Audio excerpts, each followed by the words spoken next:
Bom dia, gente. Bom dia, professor. Tudo bom? Joia, e por aí. Bom dia, Josi. Bom dia, Rauli. Bom dia, Bom pessoal. dia a todos aí. Bom dia, pessoal. Alguém leu a notícia que gostaria de fazer um comentário? Respondo o cigarro.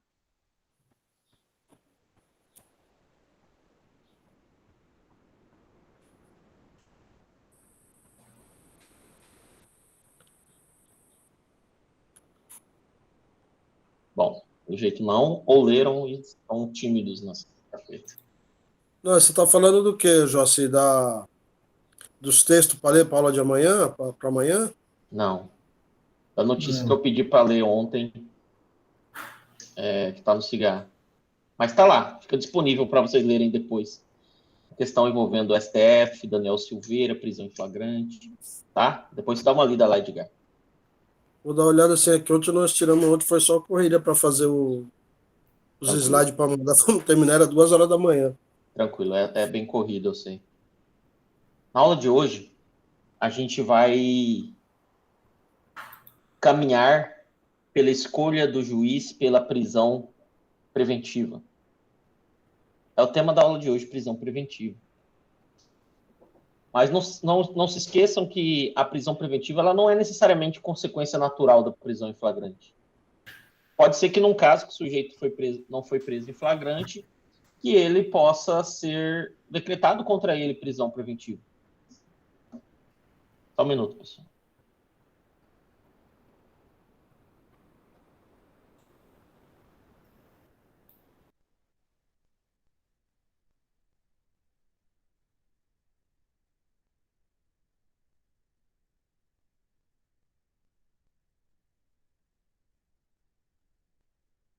Só um minutinho, gente. Vou atender o interfone aqui em casa.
Então, a prisão preventiva, ela não é necessariamente oriunda de uma conversão de um flagrante.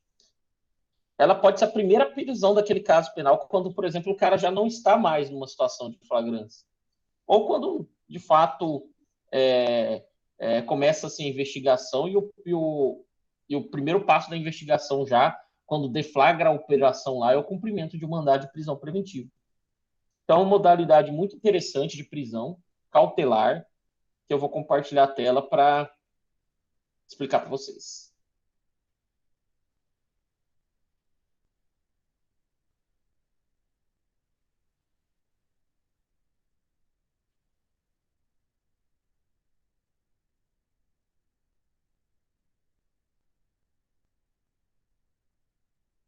Só um minutinho.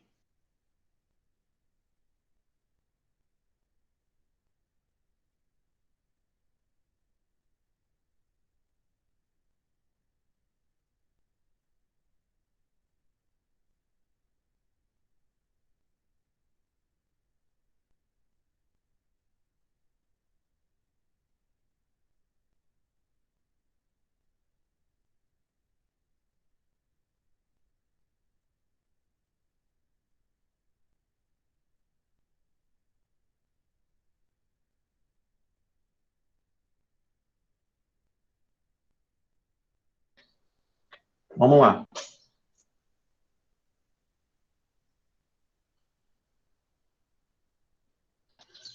Conceito de prisão preventiva.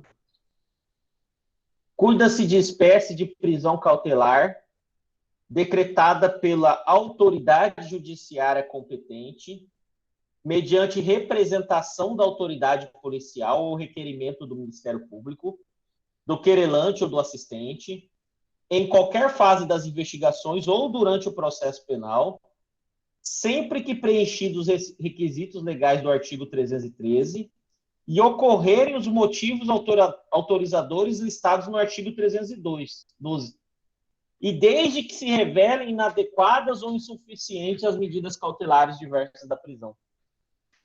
Nossa, Joacir, que conceito grande esse. Eu não vou conseguir lembrar de tudo isso. Gente, a ideia é a seguinte, esse conceito, na verdade, traz para nós vários outros tópicos que a gente vai estudar hoje, né? Quem pede a prisão preventiva, em que momento ela pode ser pedida, quais são os seus requisitos, quais são os seus pressupostos. Então, é um conceito geral para depois a gente ir esmiuçando. Então, momento para decretar a prisão. A gente vai ler o artigo 311 do CPP e vai perceber que a prisão preventiva ela pode ser decretada tanto na fase investigatória quanto na fase processual.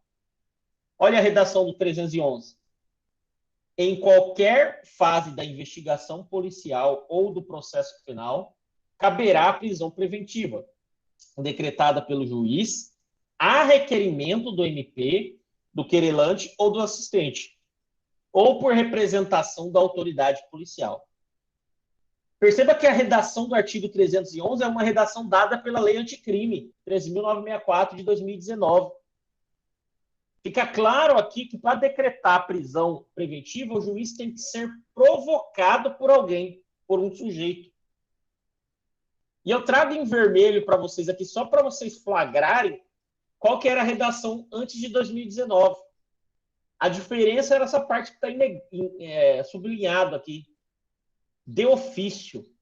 Era permitida na redação antiga que o juiz, por ele mesmo, de ofício significa por ele mesmo, decretasse a prisão preventiva. O que é, mais uma vez, uma nítida violação ao sistema acusatório. O juiz é espectador, não é protagonista. Então, foi uma bela alteração na redação do CPP. Em nosso sentir, esta lei anticrime deixou claro que não pode mais o juiz decretar de ofício, ele tem que ser provocado, e os tribunais superiores têm posicionado nesse sentido. No CIGA tem uma notícia, no tópico 3, que é relacionada a prisões, falando que o STJ caminha nesse sentido. Até abri ela para dar até uma recordação aqui, ó. Essa é do Daniel Silveira. Essa daqui, ó. Essa notícia aqui vale a pena, vedação absoluta. Sebastião Rey Júnior, que é o ministro da STJ, considerou que o juiz pode converter a prisão em flagrante em preventiva, desde que as hipóteses do artigo 312 não se apliquem medidas cautelares. Beleza. Em seu visto, o ministro citou precedentes no sentido que o Estatuto Anticrime, que a lei anticrime, ao suprimir a expressão de ofício, vedou de forma absoluta a decretação da preventiva sem prévia solicitação das partes, não sendo mais possível a atuação de ofício do juiz em matéria de privação de liberdade. Muito legal isso daqui. Eu trago também aqui uma outra notícia do Conjur nos slides, para quem queira ler, mas a ideia é essa. A expedição de um mandado de prisão preventiva, decretando a prisão preventiva de alguém, tranquilo, mas para o juiz tomar essa conduta, ele tem que ser provocado. E como a gente tem falado, só a legitimidade para a decretação da prisão preventiva é única e exclusiva do magistrado. Só pode ser decretada pelo órgão judicial competente. É o que a gente fala de que a prisão preventiva, a sua decretação está sujeita à cláusula da reserva jurisdicional. Nossa, que expressão difícil, é mesmo. De forma mais clara e limpa, quer dizer que é um daqueles rolos de ações que só um juiz pode fazer. Só um juiz pode decretar a prisão preventiva de alguém. Mas desde que provocado. Então a gente começa a perceber claramente a diferença de uma prisão em flagrante pela prisão preventiva. Primeiro, a prisão em flagrante tem aquela natureza pré-cautelar. Outra coisa, a prisão em flagrante, a gente viu ontem, pode ser exercida por qualquer do povo, pelos agentes de polícia, e não precisa de um mandado judicial. Aqui não. Aqui, quem decreta a prisão preventiva, não quem cumpre, tá? Quem decreta é um juiz. E, logicamente, é um claro exemplo de prisão cautelar. Gente, e quais são os pressupostos para a decretação da prisão preventiva? O que é necessário enxergar para se decretar uma prisão preventiva? Primeira coisa, como eu falei, lendo o artigo 310 ontem, a primeira coisa que tem que verificar é se as medidas cautelares diversas da prisão são preferíveis naquele caso concreto. O que eu quero dizer é que a prisão preventiva, especialmente como a gente tem falado num país onde o estabelecimento prisional não se cumpre o que exige, a execução penal, a separação de preso provisório de preso definitivo, a prisão preventiva é a última rácio, é a extrema rácio. O que significa isso? É a última opção entre as medidas cautelares pessoais. Ela só pode ser aplicada se verificar insuficiente medidas diversas da prisão. Joacir, quais seriam medidas cautelares diversas da prisão? Limitação do fim de semana, recolhimento domiciliar em determinado horário, tornozeleira ou qualquer outro tipo de monitoramento eletrônico.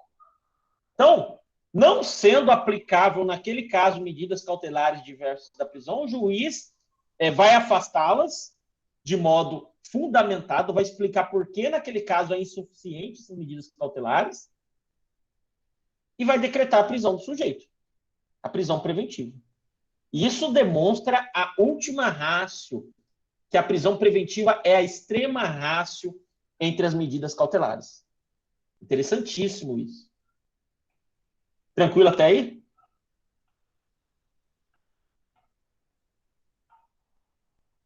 Tranquilo, essas prisão cautelar aí, essas. Ok. Tá, agora vamos definitivamente aos pressupostos da prisão preventiva. Eu coloquei em vermelho e amarelo aqui para a gente enxergar melhor eles.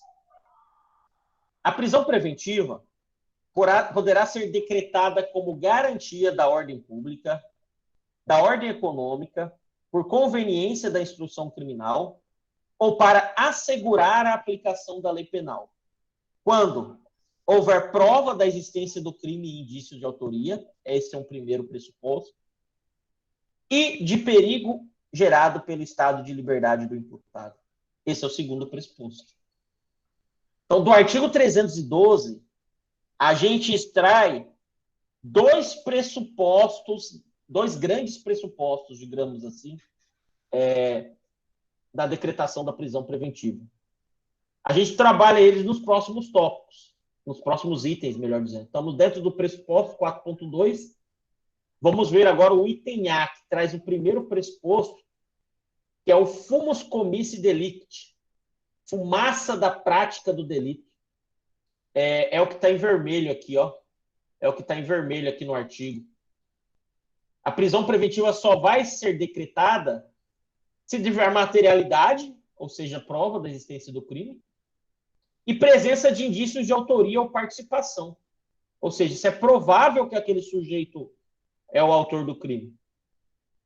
É o que a gente pode fazer uma comparação lá no processo civil, quando vai conceder alguma medida liminar, uma tutela de urgência, com o fumo boni iuris lá, a fumaça do direito lá. Aqui é fumus commissi delicti, fumaça da prática delitiva. Tendo materialidade e tendo indícios de autoria, é um primeiro passo para decretar a prisão preventiva de alguém. Primeiro passo. Já se num caso concreto, como que se ficaria evidenciado? A materialidade ficaria evidenciada por um exame de corpo de delito, que a gente já estudou. O indício de autoria ficaria evidenciado por quê, gente? Se o cara foi preso em flagrante pela própria situação em flagrância, pelo interrogatório policial, pela oitiva das testemunhas, tudo seria capaz de dar sustentáculo para esse fumus comissi delicti. É suficiente ele para decretar a prisão preventiva de alguém? Não. Somado ao fumus comissi delicti, tem que estar o perigo gerado pelo estado de liberdade do imputado. É o perigo, em outras palavras, gente, é o perigo desse sujeito permanecer solto. Periculum libertatis. Então, não basta ter indícios de autoria, não basta ter materialidade. Somado a isso, é necessário demonstrar o risco provocado, que é a manutenção desse sujeito em liberdade durante o trâmite da investigação ou o trâmite processual. Mas como um juiz vai decidir algo nesse sentido? Como ele vai ser? Ele vai analisar um caso e vai identificar o perigo desse sujeito permanecer solto. Ele tem que ficar preso durante o processo. Então, esse periculum libertatis se materializa em 4 hipóteses super famosas. A primeira delas, que está na própria redação do artigo 312, é a garantia da ordem pública. É uma palavra vaga, ordem pública, que o entendimento que hoje é majoritaríssimo é que significa que visa impedir a reiteração de delitos. Ou seja, visa evitar que o agente volte a delinquir. É um juízo aqui de periculosidade. O cara é perigoso, ele vai voltar a delinquir se permanecer solto. Como o juiz, gente, analisa isso num caso concreto fácil? Histórico criminal daquele sujeito. É um estelionatário contumaz, é um furtador, pratica roubos de forma contumaz. Já foi preso outras vezes. Se ficar solto, vai voltar a delinquir. Vai ficar preso ao longo do processo para não voltar a delinquir. Garantia da ordem pública. Indícios de autoria, materialidade, somado a isso, tem que enxergar essas situações. Garantia da ordem pública. Uma segunda hipótese que se materializa o periculum libertatis, a garantia da ordem econômica. Essa hipótese foi trazida em 94 no CPP e significa a mesma coisa da ordem pública, ou seja, reiteração delituosa, repetir, praticar novos delitos, mas relacionados a crimes de ordem econômica. Então, quando não envolve crimes de ordem econômica, o juiz acaba nem dedicando muito espaço para isso numa decisão. Conveniência da instrução criminal, esse é importante. O cara vai ficar preso para impedir que ele cause prejuízos à produção da prova, à busca da verdade. Impedir, por exemplo, que ele destrua provas. Impedir, por exemplo, que ele ameace testemunhas. Então, para proteger a prova no processo penal, temos casos reais, ele já andou intimidando testemunhas, vamos deixar ele preso ao longo do processo. E para garantir a aplicação da lei penal, ou seja, há provas concretas de que, se solto, ele vai fugir. Há dados concretos que ele já estava confeccionando, já estava pedindo, falsificando, que seja um passaporte para sair do país. Ora, a gente viu na aula de ontem que a ideia inicial dessas medidas cautelares é proteger o processo para que futuramente possa cumprir a decisão final. Então, quando se mantém ele preso, é para futuramente ele poder ser condenado e cumprir pena nesse caso. Que a gente faz uma observação em relação ao estrangeiro que está preso no país, principalmente quando a gente lida com regiões fronteiriças. É muito interessante a questão do boliviano. Às vezes o juiz mantém ele preso por si só pela falta de residência fixa no país. Isso é polêmico e vale uma discussão até a título de TCC, porque vai muito ligado à questão do direito penal do autor, ele sendo punido pelo que ele é, não pelo que ele faz. Gente, alguma dúvida até aqui? É muito legal esses pressupostos aqui, esses requisitos. Uma coisa que eu falo, Jacir, o juiz quer decretar a prisão preventiva de alguém. Ele precisa ter tudo isso somado? Não. Precisa ter os indícios de autoria e materialidade, somada a dessas hipóteses, a garantia da ordem pública ou a garantia da aplicação da lei penal. Então, não precisa ter tudo somado, basta uma dessas hipóteses aí que a gente acabou de estudar. Se tiver duas delas, maravilha. Porque é assim, a decisão do juiz, como eu disse, tem que ser fundamentada. E o que a defesa vai tentar fazer? Desconstruir essas hipóteses. Excelência, não tem como ele fugir num pedido de revogação ou num HC, num habeas corpus. Excelência, não tem como ele fugir porque ele tem residência fixa. Excelência, não tem como ele intimidar testemunhas porque as testemunhas são todas policiais que prenderam ele em flagrante, não são passíveis de intimidação. Excelência, outra coisa, ele não vai voltar a delinquir, ele é primário, olha a certidão de nada consta dele. Por isso que quando alguém vai preso e a família procura o advogado começa a pedir esses documentos. Ele trabalha? Pega a cópia da carteira de trabalho dele, comprovante de endereço dele. Ah, tá. Sabe se ele já praticou algum crime? Não, doutor, é a primeira vez. Ah, tá. Vou entrar no site do tribunal e pegar uma certidão de nada consta dele. Então, a ideia é essa, é demonstrar para o juiz que aqui, nesse caso, o sujeito tem plenas condições de responder o processo em liberdade. Porque, como a gente acabou de ver, a prisão preventiva deve ser a última opção. Compreenderam, galera?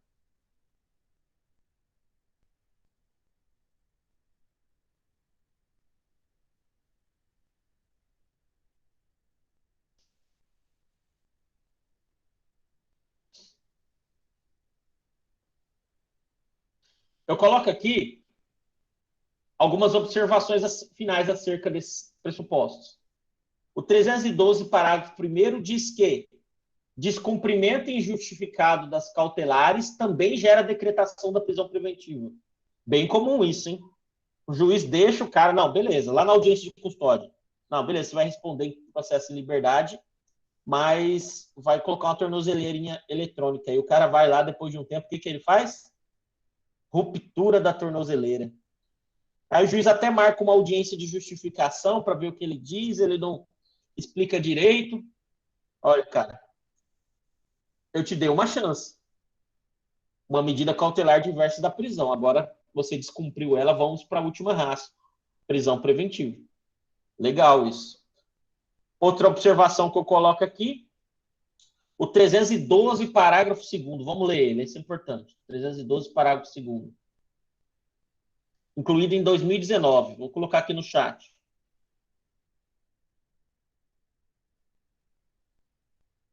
A decisão que decretar a prisão preventiva deve ser motivada e fundamentada em receio de perigo, existência concreta de fatos novos ou contemporâneos que justifiquem a aplicação da medida adotada. Já não entendi nada. Fique tranquilo, eu vou explicar.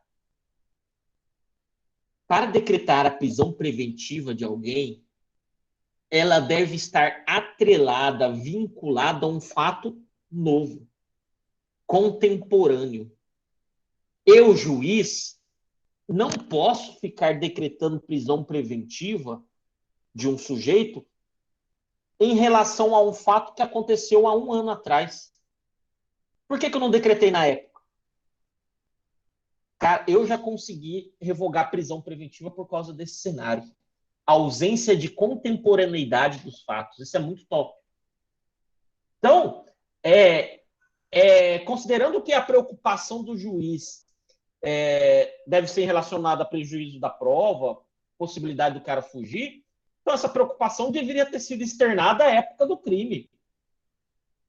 Agora, um ano depois, ele vai querer decretar a prisão preventiva do sujeito? Mas, Joacir, mas e se 1 ano depois o cara rompeu fez a ruptura da tornozeleira eletrônica? Aí tudo bem, ele deu um ensejo. Eu estou querendo só dizer a seguinte situação. O cara praticou o crime em 2020. Em 2021, o juiz resolve decretar a prisão preventiva dele. Não tem como. Não tem como decretar em razão da ausência de contemporaneidade dos fatos. É bastante bacana. Foi introduzido em 2019, porque era já jurisprudencialmente sedimentado em nosso ordenamento. Nosso ordenamento não, em nossos julgados, melhor dizendo.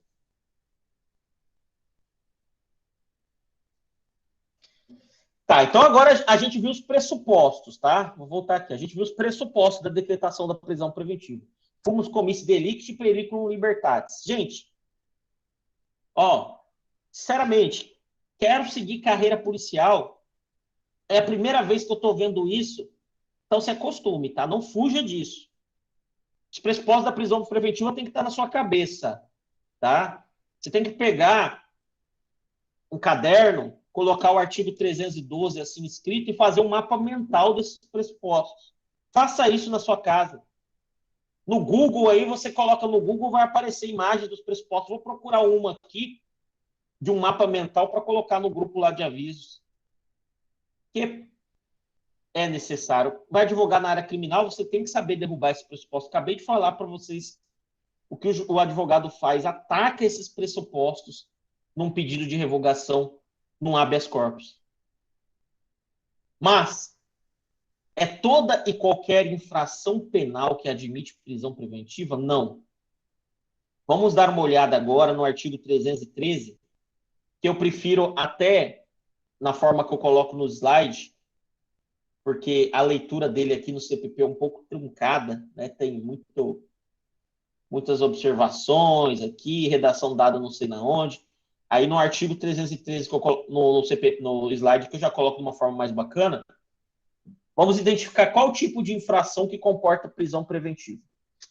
Então, primeiro, 313, inciso 1º. Cabe prisão preventiva em crime doloso punido com pena máxima superior a 4 anos. Crime doloso, vocês sabem, é aquele onde o sujeito tem o dolo, o interesse, o intuito de praticar o crime ou assume o risco. Basta o crime ser doloso? Não. Tem que ser punido com pena máxima superior a 4 anos. Então, a gente sabe que o crime tem lá no tipo legal o mínimo e o máximo. Então, tem que enxergar o máximo e o máximo ser superior a 4 anos. Por exemplo, tráfico de drogas, 5 a 15. Puxa, muito superior a 4 anos. Então, cabe prisão preventiva. Mas é só essa hipótese que tem? Não. O 313, inciso 2º, diz pra gente se o cara for reincidente em crime doloso, ou seja, já tem um passado com o crime doloso, independente do novo crime dele ter pena máxima de 1, 2, 3 anos, cabe prisão preventiva. Ou seja, é uma punição pelo cara ter praticado um crime doloso e voltar a praticar um crime doloso. No segundo, a prisão preventiva independerá do quanto da pena, do tipo penal. Ah, não, só o tipo penal, o máximo é 3 anos. Mas, opa, olha aqui, que ele é reincidente, ó. Olha aqui, ó, ele tem uma punição, um crime já doloso nas costas. Vale destacar que, eu lembro de ter comentado isso com vocês, a doutrina, a lei, melhor dizendo, estabelece um prazo de 5 anos que o sujeito volta a ser primário. Tá? Então, isso tem que ser considerado a título de reincidência. Também cabe prisão preventiva quando o crime envolver violência doméstica e familiar contra a mulher, contra criança, contra adolescente, contra idoso, contra enfermo ou contra pessoa com deficiência. Tem alguma parte aqui falando a respeito se é doloso ou culposo? Não. Tem alguma parte aqui falando a respeito qual que é o quantum da pena, quanto que a pena prevê, a pena máxima? Não. Então, aqui, considerando a natureza da vítima, cabe prisão preventiva, independente de modalidade de crime. Artigo 313, parágrafo 1º, também estabelece que cabe prisão preventiva, e está aqui, ó, deixa eu mostrar para vocês, cabe prisão preventiva quando houver dúvida sobre a identidade civil da pessoa. Quando houver dúvida sobre a identidade civil da pessoa. diante do não fornecimento de elementos suficientes para o seu esclarecimento. Identidade civil é quem ela é, né?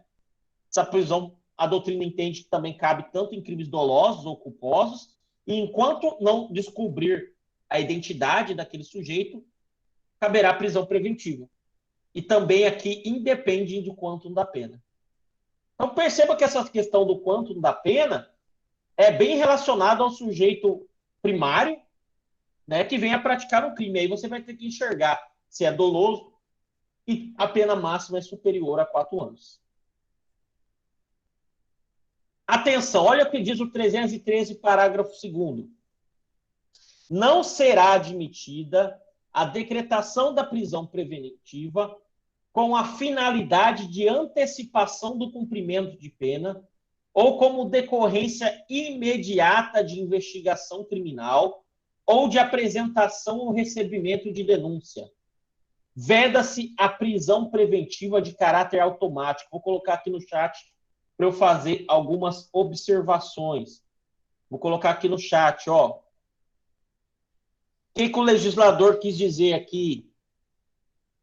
A prisão preventiva não pode ter áreas de antecipação de pena. O sujeito é presumidamente inocente. Eu não posso deixar ele preso preventivamente, porque no final ele vai ser condenado. Isso não existe. A gente acabou de ver quais são as hipóteses. Ah, não, ele foi preso em flagrante, foi pego na boca da botija, então já é suficiente para decretar a prisão preventiva dele. Não. Tem que verificar as hipóteses decretadoras da prisão preventiva, seus pressupostos, e se aquele crime comporta. Outra coisa. Ah, recebeu a denúncia. O fato de receber a denúncia já automaticamente gera a decretação da prisão preventiva do sujeito. De forma alguma. Tem que estar dentro das hipóteses, tem que estar dentro dos pressupostos, tem que ser fundamentado. Ah, o início da investigação é suficiente para a decretação de uma prisão preventiva? Também não. Tem que ter os pressupostos, tem que ter as hipóteses, tem que estar bem fundamentado. Então, a prisão preventiva não combina, não dialoga com o caráter automático. Ela não é automática, gente. Tem que estar devidamente fundamentado.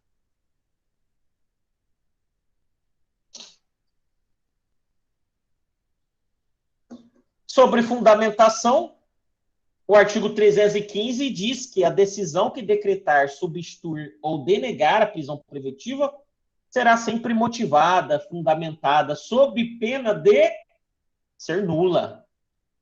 Se eu decretei a prisão preventiva, eu, juiz, eu tenho que fundamentar por quê. Se eu substituir a prisão preventiva por uma prisão domiciliar, que a gente vai ver daqui a pouco o que é, tem que explicar o porquê. Se o Ministério Público pediu a prisão preventiva e eu neguei esse pedido, eu tenho que explicar o porquê.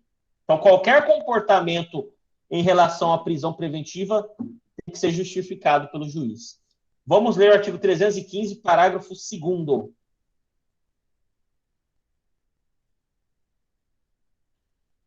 Não se considera fundamentada qualquer decisão judicial, seja ela interlocutória, sentença ou acórdão, que limitar-se a indicação, a reprodução ou paráfrase de ato normativo, sem explicar sua relação com a causa ou questão decidida.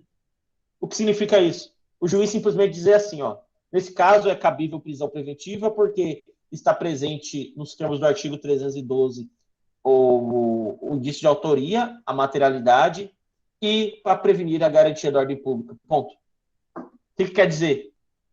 Ele copiou e colou o que está na lei. Não pode. Não se pode limitar a copiar e colar o que está descrito na lei. Tem que entrelaçar com o caso concreto. Massa isso daqui. Mas empregar conceitos jurídicos indeterminados, sem explicar o motivo concreto de sua incidência no caso. Anos atrás, alguns gostavam muito de utilizar a expressão homem médio como expressão tão ultrapassada. Imagina o juiz dizer, decreta prisão preventiva porque qualquer homem médio não teria esse comportamento que esse sujeito teve. Totalmente vago. É um conceito indeterminado. Tem que ser claro, tem que ser concreto, tem que ser fundamentado, tem que listar com base no quê, em que folha, em que ID, né, pensando num processo, num trâmite virtual, está a justificativa para a decretação da prisão. E mais? Invocar motivo que se prestariam a justificar qualquer outra decisão. Ou seja, não está falando daquele caso, está falando de outro. Não enfrentar todos os argumentos deduzidos nos processos, capaz de, em tese, infirmar a conclusão adotada pelo julgador. Ou seja, eu tenho que apresentar e justificar tudo, não posso deixar nada para trás. Limitar-se a invocar precedente ou enunciado de súmula, sem identificar seus fundamentos determinantes, nem demonstrar que o caso do seu julgamento se ajusta àqueles fundamentos. Decreta a prisão preventiva porque a súmula tal diz isso e isso assado. Ponto. O que vocês estão percebendo? É que para decretar uma prisão preventiva, o juiz tem que mergulhar no caso. Mergulhar. Não tem que ficar no modelão. É isso, o caminho é esse. Deixar de seguir enunciado, súmula, jurisprudência ou precedente invocada pela parte, sem demonstrar a existência de distinção do caso em julgamento ou a superação do entendimento. Ou seja, eu vou lá e entro com um pedido de revogação da prisão preventiva, alegando que o Tribunal de Justiça do Estado do Mato Grosso, em relação àquela hipótese, tem o seguinte entendimento. Isso, e copia e cola o julgado lá, a jurisprudência. Pá! Aí ele vai lá e mantém a prisão preventiva e não justifica por que ele não acatou a jurisprudência que eu apresentei. Tem que justificar. Então a ideia é essa. Se uma das partes apresentou um julgado para ele, ele tem que explicar por que ele não vai de acordo com aquele julgado. Então vocês viram só como é algo sério uma decisão que decreta, que revoga, que substitui uma prisão preventiva. Uma das decisões mais sérias no processo penal, em razão de estar lidando com o direito de liberdade de uma pessoa.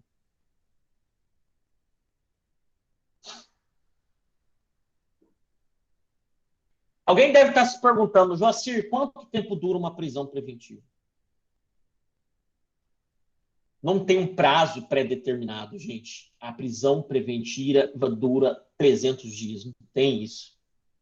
O que a gente faz na prática? Os tribunais pegam aquele determinado processo, verificam naquele rito processual qual que é o prazo previsto para cada ato em relação ao acusado preso, soma o prazo de cada ato e chega a um prazo final, que será mais ou menos a média para terminar aquele caso. Por que isso é importante? Por causa da questão de excesso de prazo que gera um constrangimento ilegal. Então aqui, vamos pensar num exemplo. Eu trouxe aqui um exemplo fictício, elencando aqui os prazos para cada um de um ato, cada ato processual.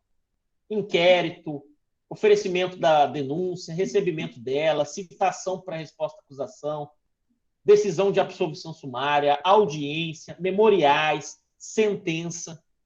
Então, somados aqui, pensando que o cara pode protocolar no primeiro dia ou no último dia, o prazo de um processo pode ser de réu preso de 95 dias até 190 dias.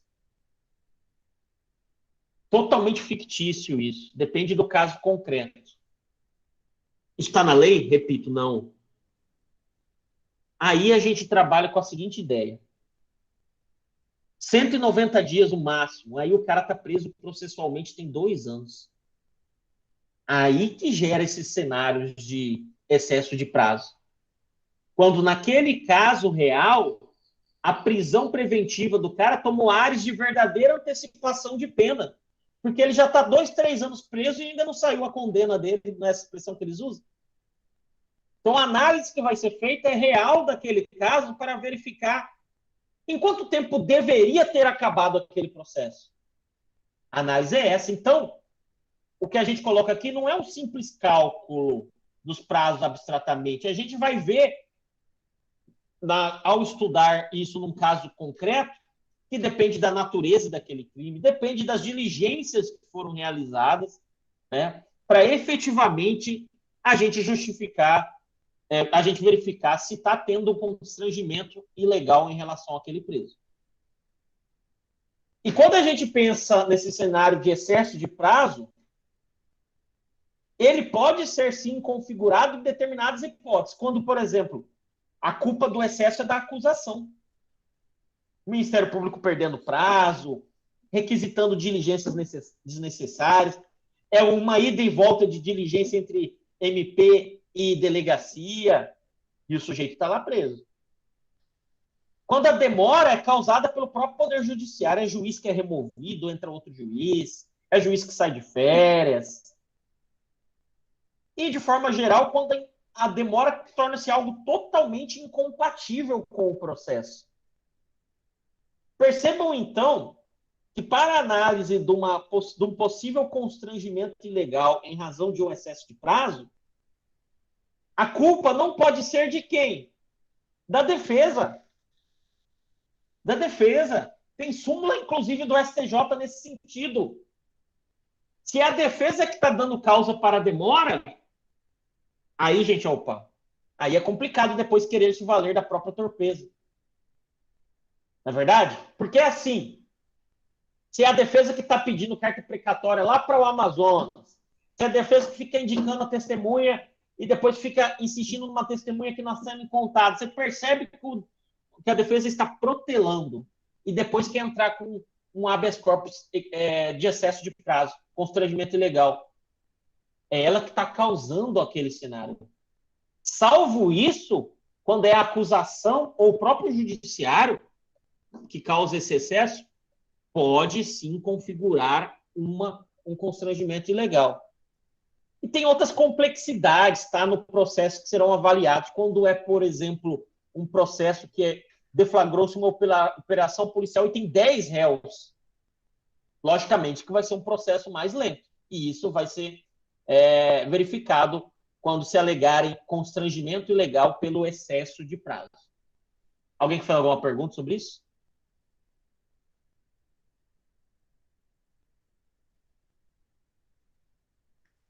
Não, professor, tranquilo. Beleza.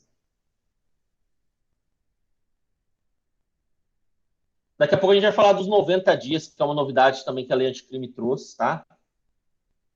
Item 8, prisão preventiva e excludentes de ilicitude. Quais são as excludentes de ilicitude, pessoal? Vamos lembrar. Legítima defesa, estado de necessidade, estrito cumprimento do dever legal e exercício regular de direito. Quando o sujeito tiver provas concretas que ele agiu sob o manto dessas legítimas defesas, dessas excludentes de ilicitude, a prisão preventiva não será decretada, tá? Então, ele vai responder pelo processo, até por ficar, até para ficar claro, né, e ter uma sentença absolutória por ele ter agido em legítima defesa, mas quando for manifesta a atuação com base em uma legítima defesa, que é um exemplo de excludente, não será submetido a uma prisão preventiva. Artigo 316 do CPP, revogação da prisão preventiva.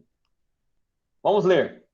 O juiz poderá, de ofício ou a pedido das partes, revogar a prisão preventiva se no correr da investigação ou do processo verificar a falta de motivo para que ela subsista, bem como novamente decretá-la se sobrevierem razões que a justifiquem.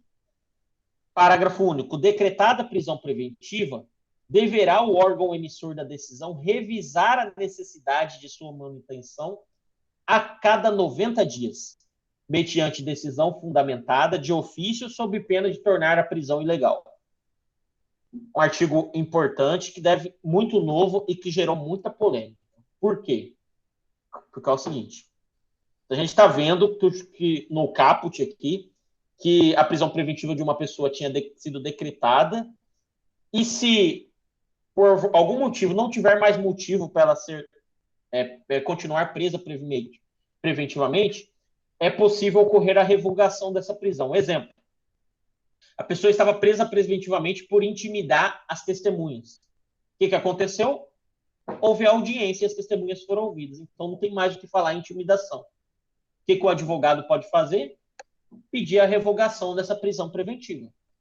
Tranquilo, tá? Então, desaparecidos pressupostos autorizadores da prisão preventiva, é possível a sua revogação. Então, o advogado faz uma petição endereçada ao juiz pedindo a revogação dela. A doutrina diz, e você já deve ter ouvido essa palavra em direito contratual, que a prisão preventiva ela segue a cláusula rebus sic stantibus, ou seja, as coisas devem permanecer como estão. E se não permanecem como estão, ou seja, não tem mais a presença do motivo para a decretação da prisão preventiva, a testemunha já foi ouvida, ela deve ser revogada. Agora, o mais interessante aqui é o parágrafo único, que fala de uma situação de revisão da prisão preventiva a cada 90 dias. O que acontece, gente? Como que funciona esta obrigatoriedade de revisão periódica da necessidade da manutenção da prisão preventiva? O legislador se preocupou com a seguinte hipótese. Puxa vida, tem gente que acaba ficando erroneamente presa preventivamente durante 2 anos. Então, o judiciário, a cada 90 dias, tem que se posicionar, o juiz que decretou a prisão, se ainda persiste os motivos pelos quais a prisão foi decretada. Então, é interessante que o juiz a cada... É interessante não, é obrigatório que o juiz a cada 90 dias emita decisão dizendo, ó, fulano de tal tem que permanecer preso em razão disso, disso e aquilo. Isso a lei anticrime trouxe. Isso não tinha no nosso ordenamento antes. Então, o juiz decretava prisão hoje, em 2021. Em 2023, o mesmo fundamento é o que estava lá em 2021. Não tinha nenhum tipo de renovação, de revisão periódica. Mas e aí? Olha só o STF que colocou aqui. O STF se posicionou recentemente que o descumprimento de tal prazo não implica em revogação automática da prisão. Portanto, o juiz competente deve ser instado a reavaliar a legalidade e a atualidade de seus fundamentos. O que eu quero dizer com isso? Isso daí pipocou no país naquela questão da soltura do André do Rep. O advogado do André do Rep, conhecedor da lei, conhecedor da mudança legislativa, percebeu que o juiz do caso dele não revisou o processo onde tinha prisão preventiva contra ele, depois de 90 dias. O que ele fez? Entrou com o HC. O HC chegou no Supremo Tribunal Federal, o ex-ministro Marco Aurélio concedeu a liberdade a liminar deles. Eu lembro disso, vocês devem lembrar disso, foi super criticado, inclusive, Marco Aurélio. Aí depois, em sede de plenário, o STF derrubou a liminar com o seguinte posicionamento, ó, deu 91 dias, o cara não revisou, o juiz, isso não é sinônimo de alvará de soltura. O juiz tem que ser provocado para justificar se mantém ou não a prisão preventiva do sujeito. Então, se ele não revisar automaticamente de ofício, o advogado, antes de entrar com um HC numa casinha acima, né, no tribunal, tem que provocar o juiz. Excelência, e aí, vai manter o réu preso ou não? Então, a revisão periódica, quando não é realizada, não gera automaticamente a soltura do preso. Tranquilo até aí? André do Rep. Beleza? Essa é a ideia de prisão preventiva geral. Agora a gente vai estudar uma possibilidade de substituição da prisão preventiva por uma prisão domiciliar. Vamos lá.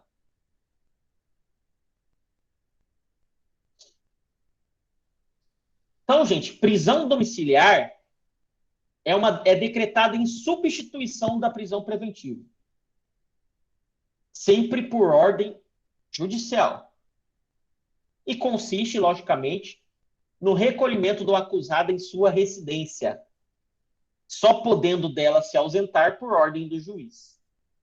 Quando que pode ocorrer esse cenário? Vamos ler o artigo 317 e 318 do CPP. Vamos lá.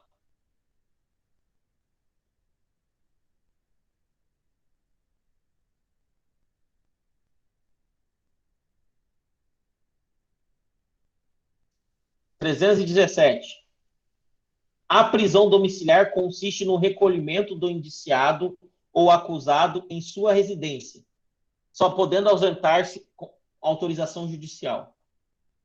Poderá o juiz substituir a prisão preventiva por domiciliar quando o agente for 1. Maior de 80 anos. 2. Extremamente delimitado por motivo de doença grave. 3.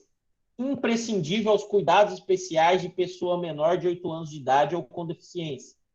4. Gestante. 5. Mulher com filho de até 12 anos incompletos. 6. Homem, caso seja o único responsável pelo cuidado dos filhos de 12 anos incompletos. Parágrafo único. Para substituição, o juiz exigirá prova idônea dos requisitos, como a certidão de nascimento, aqui quando fala da idade das crianças. 318A.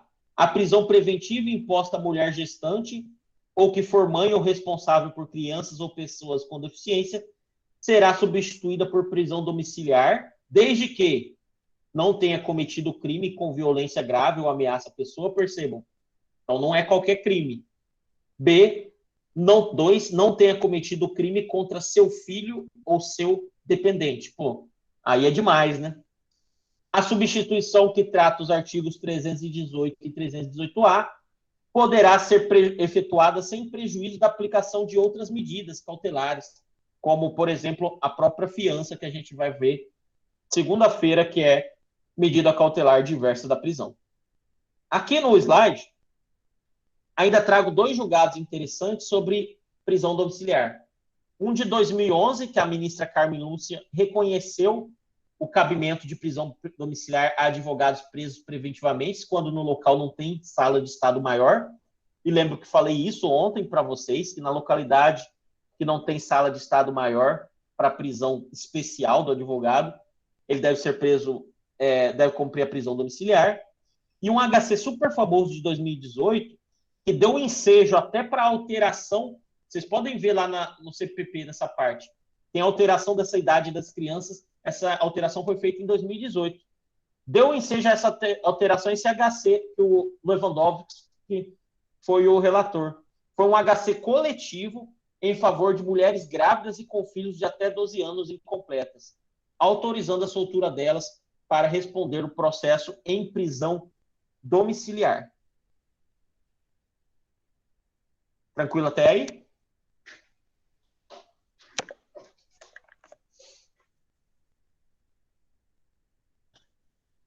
Então é isso, pessoal. A gente viu prisão preventiva na aula de hoje. Amanhã temos aula, 2 horas da tarde. Mandei recadinho lá no WhatsApp a semana inteira sobre isso. Mandei no grupo de avisos. Então, conto com vocês para participar da aula com o perito, para a gente fazer perguntas. Conto vocês para dialogar como foi a experiência de gravação da webconferência. Conto para vocês para dar algumas informações da coordenação de curso. Tem coisas importantes que eu quero falar.